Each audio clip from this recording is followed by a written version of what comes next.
अरे मैं क्या बताऊं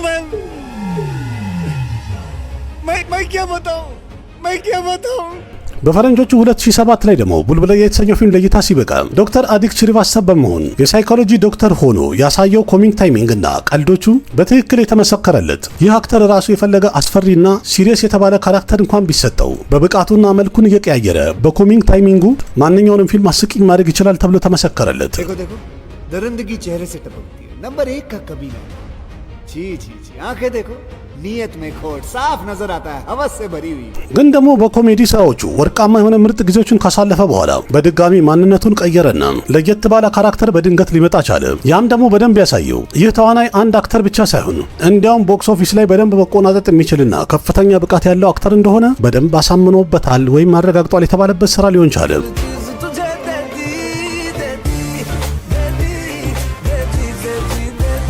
በፈረንጆቹ 2012 አካባቢ ቦሊውድ ላይ ኮንተንት ኦሪየንታል የተባሉ ሲሪየስ የሆኑ ካራክተሮችን የመጫወትና የተለያዩ ፊልሞችን የማቅረብ ትሬንድ በተቀጣጠለ ሰዓት ላይ ይህ ኪላሪ ሃውስፉል በመሰለ ስኬታማ በሆኑ ኮሜዲ ብቻ ራሱን አልገደበም ነበር። እንዲያውም የተለያዩ ፊልሞችን ሲመርጥ ስክሪፕት መረጣው ላይ ብዙ ሪስኮችን ወስዷል የተባለ የድፍረት ስራ ሰርቶ ነበር። ግን በሚያስገርም ሁኔታ ያ ውሳኔ ራሱ ያሳለፈውን ሌጋሲውን ጠቅላላ ከፍተኛ ደረጃ ላይ ሊያደርስለት የቻለ እንጂ ጥፋት የሆነ ውሳኔ ወይም ስህተት አልነበረም። क्या है हमारी लेटेस्ट फोटो अब तक फेसबुक पर अपडेट नहीं की है लोग चलाते हैं तो हम चलने देते हैं हमें कोई प्रॉब्लम नहीं है በ2012 ለእይታ የበቃው ኦ ማይ ጋድ የተሰኘው ፊልም በግባን ክሪሽንን ሆኖ ወይም አማልክታቸውን ሆኖ በጣም ተረጋግቶና ጸጥ ብሎ በድንገት ቢመጣ ሁሉም ለማመን ከብዷቸው ነበር። በመቀጠልም በ2013 ከልት ክላሲክ የሆነው አሁንም ድረስ የሚታየው ስፔሻል 26 በተሰኘው ፊልም ላይ የሲቢአይ ኦፊሰር ሆኖ አጄይ ሲንግን ሆኖ የተጫወተበት ጸጥ ያለና የተረጋጋ ግን ኃይለኛ የሆነ ካራክተሩ ሙሉ ለሙሉ ያ የድሮ አክሽን ኩመር ሌላ ይሄኛው ሌላ አክሽን ኩመር ነው ተብሎ እንዲመሰከርለት ያስገደደ ሆኖ ነበር። क्या है ये तुम्हारा सारा सामान सीज हो सकता है जानते हो तुम सर प्लीज सर एक ढंग के पेपर नहीं है तुम्हारे पास रॉय सब कुछ सीज कर लो सर लेकिन ये सब सेठ जी ने कहा था सर सेठ जी को भी लेके आइए क्राइम ब्रांच चलिए ስራውን በዛ ቀጥሎም ኒረጅ ፓንዴ ከተባለው ዳይሬክተር ጋር አንድ ላይ በመጣመር ቤቢና ናም ሸባና በተባሉ ፊልሞች አስደናቂ የሆነ የስለላ ታሪኮችን በደንብ አሳይቶናል የተባለ አክተር መሆን ቻለ።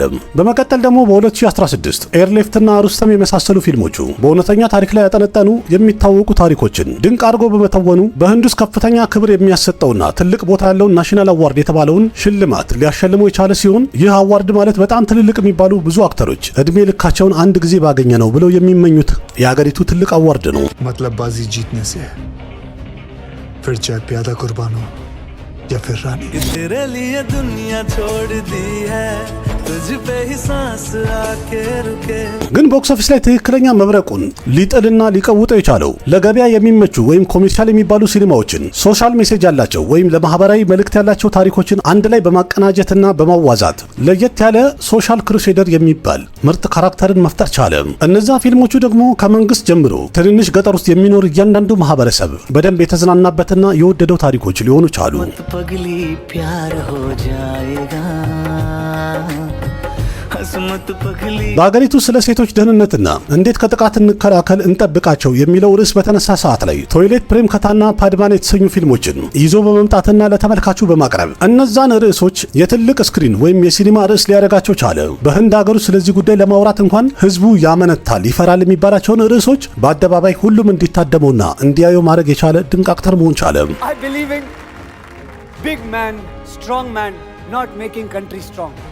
Woman strong, mother strong, sister strong, then country strong. ጆሊየት ሌልቢ ሁለተኛው ክፍል ላይ ሙሰኛና ጉበኛ ከሆነ ጠበቃ በአንድ ጊዜ ታማኝና ለሐቅ የሚከራከር ምርጥ ጠበቃ የመሆንን ትወና ብንል ወይም ረጅኒካንት ፊት ለፊት 2.0 የተሰኘው ፊልም ላይ ገዳይና ጭራቅ ሆኖ የቀረበበትን የትወና ብቃት ወይም ስታይሉን ብንል በዚህ ስራውም ደግሞ የደቡብ ህንድ ተመልካቾችን በደንብ ያንቀጠቀጠና ያነቃነቀ ነበረ። ይህም ማለት በዛ ሰዓት ላይ በትወና ይህ አክተር እያንዳንዱ ልኮቹን መጠኖቹን አልፎ መሄድ የቻለ ድንቅ አክተር महोኑን በደንብ ያስመሰከረበት ሰዓት ነበረ። हम जिस दिन अपनी औकात पर आए ना आई गॉड उस दिन तुम्हारे अदब की पुड़िया बनाकर तुम्हारे पिछवाड़े में घुसेड़ देंगे। ना पादे निकलेगी ना हगी, फिर निकालने के लिए कहते रहना अपने इस लंबे असिस्टेंट से पहले आप 2019 ማለት በአክሼ የሥራ ህይወት ላይ በጣም ትልቁ ከፍታ ነው የሚባል ዓመት ነበረ። በሰዓቱ የቦሊውድ ማንኛውም አክተር እዚህ ደረጃ መድረስ ከነጨራሹ አይችለውም አይታሰብም የተባለ ደረጃ ነበረ። በአንድ ዓመት ውስጥ ኬስሪ፣ ሚሽን መንገል፣ ሃውስፉል 4 እና ጉድ ኒውስ የመሳሰሉ ፊልሞችን በላይ በአንድ ዓመት ውስጥ ብሎክበስተር የሆኑ 2 ቢሊዮን የህንድ ሩፒ መስራት የቻሉ ፊልሞችን በመስራት በደንብ ያረጋገጠውና ያሳመነውም የፊልም ኢንዱስትሪውን ዓመታዊ ገቢ ብቻውን በትከሻው ተሸክሞ መሄድ የሚችልና ሰርቶ የሚያመጣ ድንቅ አክተር እንደሆነ ያስመሰከረበት ዓመት ነበረ። तेरी मिट्टी में मिल जावा गुल बन के मैं खिल जावा O mother of life, O father of the universe. Doctor साहब ये मंदिर नहीं है, बच्चा निकलिए यार, क्या कर रहे हैं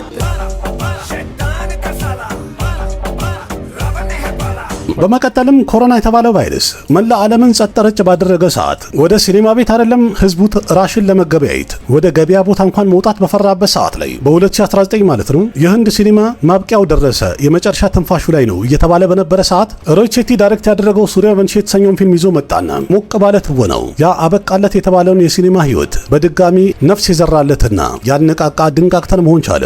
እንዲያውም በዛ ሰዓት ላይ ይሄ ፊልም ቦክስ ኦፊስ ላይ 3 ቢሊዮን የህንድ ሩፒ የሚያክል በመሰብሰብ ከፍተኛ ማዕበል መቀስቀስ ቻለና ሲኔማውም እየደረቀ ነው አበቃለት የተባለለትን ቅጠል በድጋሚ ለምለም ሊያደርገው ቻለ።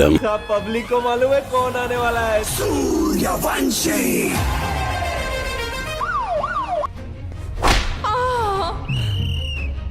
ये क्या कामसूत्र चल रहा है? बराबर चिल्लाना खटारा। सर खटारा नहीं तारा। ግን ልክ በዚህ መልኩ ይህ ሰው ስኬትን ክብርንና ለአገሩ ያለውን ፍቅር በደንብ ያስመሰከረበትና ዝናው ከፍ ያለበት ሰዓት ላይ አንድ ያልተጠበቀ ግን ተቀምጦ የነበረ ታይም ቦምብ ሊፈነዳ ቻለ። ያ ፍንዳታም ደግሞ ለአገሬ ፍቅር አለኝ ክብር አለኝ የሚለውን ይህን ድንቅ አክተር ስሙንና ማንነቱን ካፈር የቀላቀለ አስደንጋጭ ክስተትና ፍንዳታ ሊሆን ቻለ። Officer Indian. Officer Indian. We're friends of Passport. Show me the passport. no passport, but we assure you. በአንድ በኩል እንደሚታወቀው ሲኒማው ላይ ህንዳዊ በመሆኑ እየኮራ ሌሎችም እንዲኮሩ የአገር ፍቅር ስሜትን የሚቀሰቅስ ትልቅ ኦፊሰር ሆኖ አገር ወዳድ ሆኖ ይተውናልም ለህዝብ ያሳያልም። ግን በሌላ በኩል ደግሞ በ2019 የተደረገ አገር አቀፍ ምርጫ ላይ ይህ ሰው ከነጨራሹ እንዳልመረጠ በዜናዎች መነገር በጀመረ ሰዓት ላይ ሙሉ አገሪቱ ላይ የተለያዩ ረብሻዎች ሊነሱ ቻሉ፣ ወይም በየዜና ጣቢያው መነጋገሪያ ርዕስ ሊሆን ቻለ። ስለ ጉዳዩ ምን እንደሆነ ምክንያቱን ለማጣራት ጠለቅ ብለው ባጣሩና ባወቁ ሰዓት ይህ አክተር በሲኒማ ስክሪን ላይ እያንዳንዱ ሰውን ስለ አገር ፍቅር ስሜት ስለ ህንዳዊነት የሚመክርና የሚቆጣ የነበረው ይህ አክተር ስለ አገሩ ገበሬዎች የሚያወራውና የሚቆረቆረው ይህ አክተር ይህ አገር ወዳድ ነው ተብሎ ሲመሰከርለት የነበረው አክተር በመጨረሻም ከነጭራሹ የህንድ ዜግነት የለውም ተባለ። እንዲያውም ዜግነቱ ካናዳዊ ነው የሚለው መረጃ በጣም በከፍተኛ ሁኔታ መነጋገሪያ ሆነ። ህዝብ ጋርም ይሄው መረጃ ወይም ዜናው በደረሰ ሰዓት ላይ የተለያየ ሶሻል ሚዲያ እሱን መስደቡና መውቀሱን ቀጠሉ። ህዝቡም አንድ ላይ በመሆን ካናዳ ኩማር በማለት ከአክሼ ኩማር ስሙን ሁሉ ቀይረውት ነበረ። ሁሉም በአንድ ድምጽ ያለውም ደግሞ ይህ ሰውማ ገንዘብ ስለሚወድና ገንዘብ ስለሚፈልግ ሀብት ለማካበት ሲል የአገር ፍቅር ስሜትን እያነሳ እንዲያውም በእኛ ስሜት ቀልዶብናል አሹፎብናል እያሉ ወቀሱት። ምክንያቱም ትክክለኛ ቤቱና ታማኝነቱ ለካናዳ ሆኖ እኛን ስለ ህንድ ሊመክረን አይችልም ማለታቸው ነበረ። आओ झुककर सलाम करें उन्हें जिनके हिस्से में ये मुकाम आता है। किस कदर खुश नसीब है वो लोग खून जिनका वतन के काम आता है। ለብዙ ዓመታትም የህዝቡን ይህንን ጥላቻና ያልጠበቀውን የተለያዩ ስድቦችን ካስተናገደ በኋላ ባላስቻለው ሰዓት ደግሞ ደጋግሞ ሚዲያ ፊት ለፊት በመውጣት እንዳይሰድቡትና እንዳይናገሩት ምክንያት አድርጎ የደረደረው በላይ 14 የሚደርሱ ፊልሞቹ ፍሎፕ ከሆኑ በኋላ ባካፕ ፕላን ይሆነኛል ብሎ ካናዳ ዜግነት እንደወሰደና ራሱን ለመታደግ ህይወቱን ለማዳን የሞከረበት እርምጃ እንደሆነ ተናገረ። በዛውም ያለው እኔ ከህንድ አገሬ ጋር የደም ዝምድና ብቻ ሳይሆን የነፍስ ዝምድና አለኝ ብሎ በቃሉ መስክሮ እንዲገባቸው ተናግሮ ነበረ። ሁሉም አልረዳ ቢለውም ግን በመጨረሻም ኦገስት 15 2023 ላይ ህንድ የነጻነት ቀኗን በምታከብርበት ቀን ህዝብ ፊት ለፊት ወጣና በዛው በሰደቡት ሶሻል ሚዲያ ህንዳዊ እንደሆነና የሀገሩን ፓስፖርት መያዙን የዜግነት ማረጋገጫ እንዳገኘም ህዝብ ፊት ለፊት ይፋ ሊያደርግና ሊናገር ቻለ። በእርግጥ ይህንን ዜግነት ድጋሚ መልሶ ለማግኘት ረጅም የሆነ የህግ ክርክርና አስቸጋሪ ሂደትን እንዳሳለፈም በዛው ተናግሮ ነበረ። የሚያሳዝነው ይህን ሁሉ ነገር ያደረገው በስራ ህይወቱ ላይ ትልቅ ጠባሳ የሆነበትን ሂፖክራት የሆነ ማህበረሰብ አንስቶ የለጠፈበትን ጭቃውን ለማጣብና ለማጽዳት ያደረገው ትግል ነበረ። आदमी की फितरत तो देखो, आदमी चाहता क्या है, वो करना क्या क्या चाहता है, वो क्या कर रहा है, दिल से कर रहा है, वो नहीं कोई सोचता। लेकिन चलिए वो भी मैंने खत्म कर दिया, वो भी मैंने दे दिया, ठीक है खत्म हो गया। ግን በሌላ በኩል ደግሞ ዜግነቱን መልሶ እስከሚያገኝ ድረስ ቦክስ ኦፊስ ላይ ሌላ የተቀሰቀሰ ከፍተኛ ማዕበልና አውሎ ንፋስ ነበረ። ያ ክስተትም ደግሞ 5 ቢሊዮን የህንድ ሩፒ ወዲያው ያመርታል የሚባለውን ይህንን የፊልም ማሽን በስራው ላይ እንቅፋት የሆነ ክስተት ነበረ። ምክንያቱም ከኮቪድ በኋላ የተለያዩ ስትሪሚንግ ቢዝነሶች ወይም ደግሞ ኦቲቲ ፕላትፎርሞች በዓለማችን ላይ አሉ የተባሉ የሚያማምሩ ለየት ያሉ ሲኒማዎችን ህዝቡ ማጣጣም እንዲችል የተለያዩ እድሎችን የፈጠሩበት ሰዓት ነበረ። ይህን ካየ በኋላ ተመልካቹ እስከ መጨረሻ ድረስ በሲኒማ ላይ ያለው አስተሳሰብ ሙሉ ለሙሉ ተቀይሮ ነበር በሚባል ደረጃ ፊታቸውን ያዞሩበት ሰዓት ነበረ። ከኮቪድ በኋላም ሲኒማ ቤቶቹ ከተከፈቱ በኋላ እኛ ተቸግረንና ተጣጥረን ለፍተን ደክመን የሰበሰብነውን ገንዘብ የአንድ ሱፐርስታርን ወይም አክተርን መልኩን ለማየት ስንል ብቻማ ገንዘባችንን አናባክንም ያሉበት ትልቅ አመጽ የተቀሰቀሰበት ሰዓት ነበረ። በዚህ ሰዓት ላይ አክሼ ኩማር ይህንን ለውጥ ለማንበብና ለመረዳት ትልቅ ጥፋት አጥፍቷል የሚባል ያህል ስህተቶችን ሰርተዋል። ምክንያቱም እሱ ቆየት ባለው በ40ና በ48 ቀን ፊልሞችን ቀረጻቸውን የማጠናቀቅ ፎርሙላ ላይ እየሰራ ነበረ። ለውጥ አላረገም። በአንድ አመት ውስጥ ደግሞ እንደሚታወቀው 4 እና 5 ፊልሞችን ልክ ፋብሪካ ውስጥ እንደሚመረት ዕቃ ፈጠን ብሎ እያመረተ ወዲያው ለገበያ ያቀርብ ነበረ። ጠዋት 12 ሰዓት ላይ ነው የቀረጻ ቦታ ላይ የሚደርሰውም የሚገኘው። ስለ ፊልሙም ሆነ ስለ ዳያሎጎቹ በጥልቀት ጥናት ሳያደርግና ሳይመረምር የተጻፈለትን ብቻ ዳያሎጎቹን አንስቶ ይናገር ነበረ። ያን ከጨረሰ በኋላ ደግሞ ወደ ሁለተኛው ፊልም ቀረጻ ቦታ ሄድ ነበረ። ይህ ችኮላና ቀደም ያለ ስኬት አይኑን ሸፍኖትና አውሮት እየሰራ ያለው ነገር ምን ያህል እንደተለወጠ ባለማወቁ ግን ለውጡ ግልጽ ብሎ ፊት ለፊት የወጣው በመቼ ነው? 1.5 ቢሊዮን የህንድ ሩፒ የወጣበት ታሪካዊ ይዘት ያለው የሚታወቅ ታሪክን ሰምራት ፕሪቲቪራጅ የተባለውን ፊልም የመስራት እድል ባገኘ ሰዓት ነበረ። ምክንያቱም በዚህ ፊልም ላይ አክሼ ኩማር በጣም ታዋቂና ታሪክ ላይ በጣም የሚዘከር የነበረውን ንጉሱን ሆኖ ለመጫወት ንጉሱ በሚታወቅበት መልኩ ጸጉሩንም አላሳደገም። ንጉሱ ዋሪየር ወይም ታጋይ ስለነበረ ሰውነቱንም ለመቀየርና ፈርጠም ለማለትም ሞከረም። በዛ ላይ ደግሞ በፊልሙ ላይ የተለያዩ ቦታዎች ላይ ፌክ የሆነውና ፎርጂ ጺሙ በተደጋጋሚ ቅልብጭ ብሎ ይታይ ነበረ። वाल्मीकि हैं तो श्री राम हैं, चंद है तो पृथ्वीराज चौहान है। अरे एकदम स्लो पिक्चर है मित्रा। अक्षय कुमार इंप्रेस नहीं कर पाए बिल्कुल भी मूवी में। ተመልካቹም ይህን ፊልም ካየ በኋላ ለኛ ከነጨራሹ ክብር የለውም እንዲያውም ንቆናል ብለው መውቀስ ጀመሩ። ክሪቲክሶች ይህንን ፊልም አንቋሸሹት፣ ሰደቡት፣ አዋረዱት አይደለም የሚባለው። ከዛም በላይ ቃል ካለ እንጠቀም ከተባለ የሚገባው ያህል ሆነ። ፊልሙን በመጨረሻ ቦክስ ኦፊስ ላይ ይህ ተወዳጅ የነበረ ታሪካዊ ድራማ ፊልም በአፍጢሙ ተፈጠፈጠ፣ ዲዛስተር ሆነ። ከዛ በኋላ በአክሼ ኩማር ህይወት ላይ ቼን ሪአክሽን ተፈጠረ ማለት ይቻላል። አንድ ነገር እየተደጋገመ ሄደ። በቸን ፓንዴ የተሰኘው ፊልም ላይ ኦቨር ዘ ቶፕ የሆኑ አክሽኖችን ብንል፣ ረክሻ በንደል የተሰኘው ፊልም ላይ ደግሞ የዘጠናዎቹ አይነት ኢሞሽን መጨመሩ ብንል፣ ራምሲቱ የተሰኘው ፊልም ላይ ደካማ የሆነ ቪኤፍኤክሱን ብንል፣ ሰልፊ የተሰኘው ፊልም ላይ ደግሞ 1.6 ቢሊዮን የህንድ ሩፒ የወጣበት አሳፋሪ ዲዛስተር ብንል፣ ሚሽን ራኒንግን የመሰለ ፊልም እንኳን ቦክስ ኦፊስ ላይ በአፍጢሙ መከስከሱ ምንበል። በመቀጠል ደግሞ በሪሜያ ቾቲቤያ የመሰለ ፊልም 3.5 ቢሊዮን የህንድ ሩፒ የወጣበት የጊዜው ውድ የተባለ ፊልም በአንድ ጊዜ ውሃ ውስጥ ከተተው፣ አሰምጠው፣ አቃጠለው የተባለ አክተር መሆን ቻለ። በፊልሙ ላይም አግባብ የሌለውና ለምን እንደሚፈጠር የማይታወቅ አክሽን መታየታቸው ብቻ በአጠቃላዩ እያንዳንዱ ፊልሞቹ ላይ እነዚህን ፊልሞች በላይ ኪሳራ ካስተናገደ በኋላ የኢንዱስትሪ ሰዎች ወይም ኢንዱስትሪ ውስጥ ያሉ ባለሙያዎች ሁሉም በአንድ ቃል የተናገሩት የአክሼ ኩማር ያ የአስማት ጊዜ ወይም ተወዳጅ የነበረው አስማተኛ ትወናው በአሁኑ ሰዓት ላይ ለስከ መጨረሻው ድረስ ደርቋል፣ እንደ በረሃ ጠሮበታል፣ ያ የድሮ አክሼ ጠፍቷል አሉ።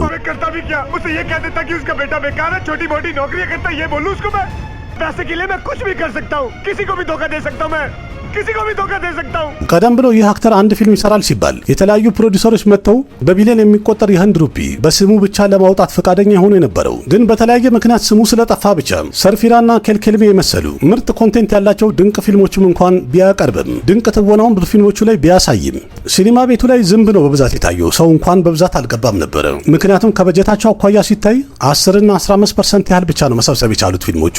ምክንያቱም በዚህ ሰዓት ላይ ህዝቡ እያንዳንዱ ፊልሙ ላይ አንድ አይነት የሆነ መልኩን እና አንድ አይነት የሆነ ትወናውን ማየት ከነጨራሹ በቅቷቸው ሰልችቷቸው ነበረ።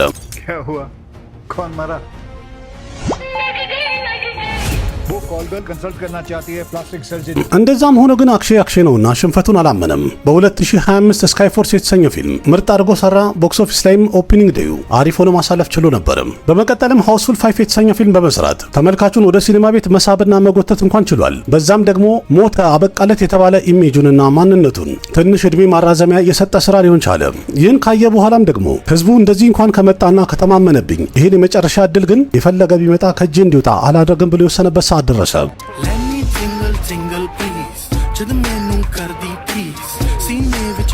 देश पर मर मिटने के लिए ये पागलपन जरूरी होता है। इसी पागलपन के लिए एक फौजी अपने माँ बाप बीवी बच्चों को छोड़ के देश की सेवा करता है। ጊዜውም አሁን ነው ብሎ ስለተረዳና ስላወቀ ኢጎውን ወደ ጎን ተወና ያን ዳይሬክተር በድጋሚ አብረን እንስራ ብሎ የጠየቀውና ፈቃደኝነቱን የገለጸለት እጁን ያዘ ሲሆን ቀደም ብሎ በስራ ህይወቱ ላይ መጥፎ ጊዜ ባጋጠመው ሰዓት ሂራ ፔሪ የተሰኘውን ፊልም ሰርቶ ወይም እንዲሰራ እድል ሰጥቶ የስራ ህይወቱን የታደገውን ዳይሬክተር በድጋሚ ማግኘት ቻለ። ያው ፕሪያደርሽን ነው።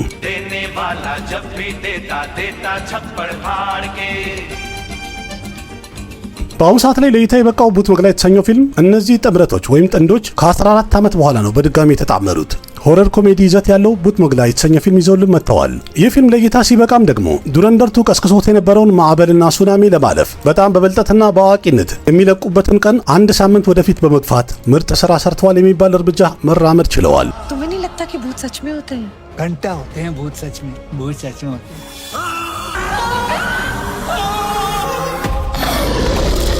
ይህ ጊዜ ማለት እንግዲህ ስትሪቱ የመሰለ ፊልም ይህንን ጆነር ወይም ሆረር ኮሜዲ የተባለውን ጆነር ቦክስ ኦፊስ ላይ 600 ከሮር የሚያክል ወይም 6 ቢሊዮን የህንድ ሩፒ በመሰብሰብ ፊልሙ ባንዲራውን የተቀለበት ሰዓት ነው። ይህ ጆነርም በህንድ ሲኒማ በጣም አዋጪና ብዙም ያልተሰራበት እንደሆነ በደንብ ያሳየ ፊልም ነበረ። ስለዚህ እዚህ ፊልም ላይ ፐሬሽ ራወልን፣ ራጅፓል ያደፍን እና ተቡን የመሳሰሉ አንጋፋ ተዋናዮችን ይዞ በድጋሚ ያንን ሆረር ኮሜዲ ጆነር ይዞ መምጣቱ ቀደም ብሎ ቡልቡልያ የተሰኘው ፊልም ላይ ታሪክ ሰርቶበት የነበረው ጆነር ማለት ነው። ስለዚህ አሁን ይሄ ፊልም ተራ ፊልም እንኳን አይሆንም። የስራ ህይወቱን ለማዳን የመጨረሻ ተስፋ ሆኖ የሚቆጠር ነው። የዚህ ፊልም ስኬት ማለት የአክሼ ኩማር ጠቅላላ ሌጌሲው ወይም ያሳለፈው ዝናውም ሆነ ስሙ ክብሩ ያለበት ፊልም ነው ለማለት የሚያስደፍር ነው። बदूसुर कौन है? कौन बदूसुर? तेरा फुप्पा। तुझे बदूसुर के बारे में नहीं पता?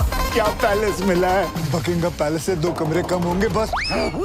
በስራ ህይወቱ ላይ የተነሳውን እሳት ለማጥፋትም አክሼ ኩማር 16 2026 በቅድመ እይታ የተመረቀ ሲሆን 17 ላይ ደግሞ ፊልሙ ዓለም አቀፍ ደረጃ ላይ እይታ በቅቷል። ከዛ በመቀጠል ደግሞ በቦሊውድ ሲኒማ በጣም ውድ የተባለና ብዙ አክተሮችን ያቀፈ ውዱ መልቲ ስታረር ኮሜዲ ድራማ ፊልም ዌልካም ቱ ዘ ጀንግል የተሰኘው ፊልም ደግሞ በቀጣይ ይጠብቀዋል። በዚህ ፊልም ላይ ከ30 የበለጡ አክተሮች ተመርጠው ተዘጋጅተዋል። እንደ ወታደርም ሰልፋቸውን ይዘዋል። በዚህ ፊልም ላይም ሱኒል ሼቲ፣ ሰንጀይ ደት፣ አርሸድ ዋርሲ፣ ረቪና ቴንደንና ሌሎችም ትልልቅ የተባሉ የ90ዎቹ ሌጀንዶችን አንድ ላይ በአንድ ስክሪን ላይ ሼር ሲያደርጉ እናያቸዋለን። በዚህም ደግሞ ከ20 ዓመት በኋላ ረቪና ቴንደንና አክሼ ኩማር በአንድ ስክሪን ላይ ወይም ሲኒማ ላይ ፊት ለፊት አንድ ላይ ልናያቸው ነው። አክሼ ኩማር በስራ ህይወቱ ላይ ወይም ወደ ኢንዱስትሪ ከገባ በኋላ የስንት ሴቶችን ልብ ሰብሯል የሚለውን እንግዲህ ቤት ይቁጠረው። በጣም ብዙ ፊልሞችንም ሰርቷል። ፊልም ነው በሚል ስም ለተመልካቾች ራስ ምታት ሆነዋል የተባሉ ፊልሞችንም ሰርቷል በብዛት። በዜግነት ጉዳይ ላይም አንድ ውሸትን ኖሯል። አገር ወዳድ የሆነ ስሜቱንም የውሸት ነው ለጥቅም ነው ብለው ትልቅ ፈተና ውስጥና ግብ ውስጥ ከተውት ነበረ። ግን የሁሉ ነገር ጉለት ቢኖርበትም ይሄ ሁሉ ጥፋቶችን ያጠፋ ቢሆንም 15 ዲዛስተር የሆኑ ፊልሞችን በላይ ከሰራም በኋላ አሁንም በውስጡ ግን ስራውን በቋሚነት የመቀጠልና በስራዬ እቀጥላለሁ እበረታለሁ ስኬት ላይ ደርሳለሁ የሚለው ስሜት ማንም አይነካበትም እንዳለ ነው፣ እንደጠነከረ ነው። ይህ ነገር ደግሞ በአሁን ሰዓት ላይ ያሉ ትልልቅ የሚባሉ ሱፐርስታሮች እንኳን አላቸው የሚባል አይደለም። ምክንያቱም ማንኛውም ትልልቅ የተባለ አክተር ፖስት ፊልሞቹ ፍሎፕ ከሆኑበት በኋላ ለ4 ዓመታት ረፍት አደርጋለሁ ብሎ ወደ ኋላ ይሸሻል። ግን ይህ አክተር ፊልሙ ዲዛስተር በሆነበት በማግስቱ የፊልም ቀረጻ ቦታ ላይ ጠዋት 12 ሰዓት ተነስቶ ይገኛል። ምክንያቱም ይህ አክተር በውስጡ ዛሬም እንኳን እዛ ቻንዲኒ ቾክ ውስጥ እያለ የነበረው የሥራና የመታወቅ ወደፊት የመቀጠል ረሃቡ አሁንም አልበረደም ማለት ነው። ያም ደግሞ እንዲተኛም ሆነ እንዲቆም እንዲያንቀላፋ አያደርገውም። ይህ አክተር ማለት በእርግጥ ሌጋሲውን ካረጋገጠ በኋላ ቁጭ ብሎ ረፍት የሚያደርግ አይደለም። እንዲያውም አንድ ማሽን ነው። እንደምንም ሰባብረውና በታትነው ቢጥሉት እነዛ ቁርጥራጮቹን በማግስቱ ደግሞ ሰብስቦ እንደገና ለሥራና ለሩጫ ተነስቶ ጉዞውን የሚቀጥል እንጂ ለማንም ሲል ወደ ኋላ የሚል አይደለም።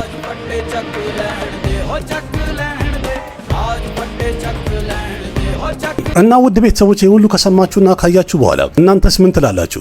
አክሼ ኩማር ብቃት ያለው ሁለገብ አክተር ነው? በሁሉም ጆነር ራሱን በደንብ ያረጋገጠ ብቃት እንዳለው ያሳየ ድንቅ አክተር ነው? ወይስ ደግሞ አንድ ብልጥ ነጋዴ ነው? ብቃትና ችሎታውን ልክ እንደ አንድ ዕቃና እንደ አንድ ፕሮዳክት ተጠቅሞ የሚሊዮንና የቢሊዮን ኢምፓየር ያቆመ አክተር ነው? ያላችሁን ሐሳብ አስተያየት እስቲ እናንተም ኮሜንት ላይ ጻፉልኝ። ከአንድ ዌይተርነት ተነስቶ ኢንዱስትሪ ውስጥ 5 ቢሊዮን የህንድ ሩፒ የሚያመርት ማሽን እስከሆነበት ድረስ እና ያ ማሽን ደግሞ በድጋሚ ከተበላሸ ከተሰበረ በኋላ ድጋሚ ለመገጣጠምና ስራ ውስጥ ለመግባት የሚያደርገው ጥረት ምን ይመስላል የሚለውን ለማሳየት ያቀረብኩት ታሪክ ደግሞ እናንተ ከወደዳችሁትና ከተመቻችሁ ይሄ ቪዲዮ እንኳን አንድ ላይክ ይገባዋል። ምክንያቱም ብዙ ችግሮችን አሳልፌ ነው የሰራሁትኝ። በጣም ተጣጣሪያለሁ፣ ደክሜበታለሁ። በዛውም ደግሞ ለጓደኞቻችሁም ሼር አድርጉ። ተመልካቹ በዛ እንዲል አግዙኝ። ልክ እንደዚህ ከህንድ ሲኒማ ጋር የተያያዘው በጣም ብዙ መረጃዎችን በጥልቀትና በግልጽ መረዳት እንድትችሉ የተለያዩ ቪዲዮዎችን በላይ ያቀርብላችኋለሁ። የተለያዩ አክተሮችም ደግሞ በግል ህይወታቸው ያሳለፉትን ውጣ ውረድና ችግራቸውን እስከ ስኬታቸው ድረስ ቦሊውድ ፕሮፋይል በሚል ርዕስ አንድ ፕሌሊስት አስቀምጫለሁኝ። ቀደም ብዬ የሰራሁት የብዙ አክተሮች ታሪክ አለ። እሱንም መለስ ብላችሁ እንድታዩልኝ ጋብዛችኋለሁ። በቀጣይም ደግሞ የሌሎች አክተሮችንም ልክ እንደዚህ በጥናትና በጥልቀት ዘርዝሬ ያቀርብላችኋለሁ። የሚጠበቀው ከእናንተ ቪዲዮ ላይክ ማድረግ፣ ሼር ማድረግ፣ እኔን ደገፍ ማድረግ ነው። የተመልካቹ ቁጥር እየበዛ ከሄደ እኔም በጣም በብዛት እያቀረብኩላችሁ እመጣለሁኝ። ለማንኛውም ቪዲዮ ከተመቻችሁ ላይክ አድርጉ። ያላችሁን ሀሳብ አስተያየት በኮሜንት ግለጹ። ለጓደኞቻችሁም ሼር አድርጉ። ለቤቱ አዲስ ሆናችሁም ሰብስክራይብ በማድረግ ቤተሰብ ሆኑ። ልክ እንደዚህ ከአንድ ሲኒማ ጋር የተያዙ በጣም ብዙ መረጃዎችን በዚህ ዩቲዩብ ቻናል አንዳንድ እያልን እንቀባበላለን። አቅራቢያችሁ ቃሲም መካ ነበርኩኝ። በሌላ ምርጥ ቪዲዮ በድጋሚ እስከምንገናኝ ደህና ሁኑ። ባባይ። जो मैं बोलता हूँ वो मैं करता हूँ, पर हाँ, जो मैं नहीं बोलता हूँ वो मैं डेफिनेटली करता हूँ। हम है सीधे साधे अक्षय अक्षय, हम है सीधे साधे। Thanks, love you.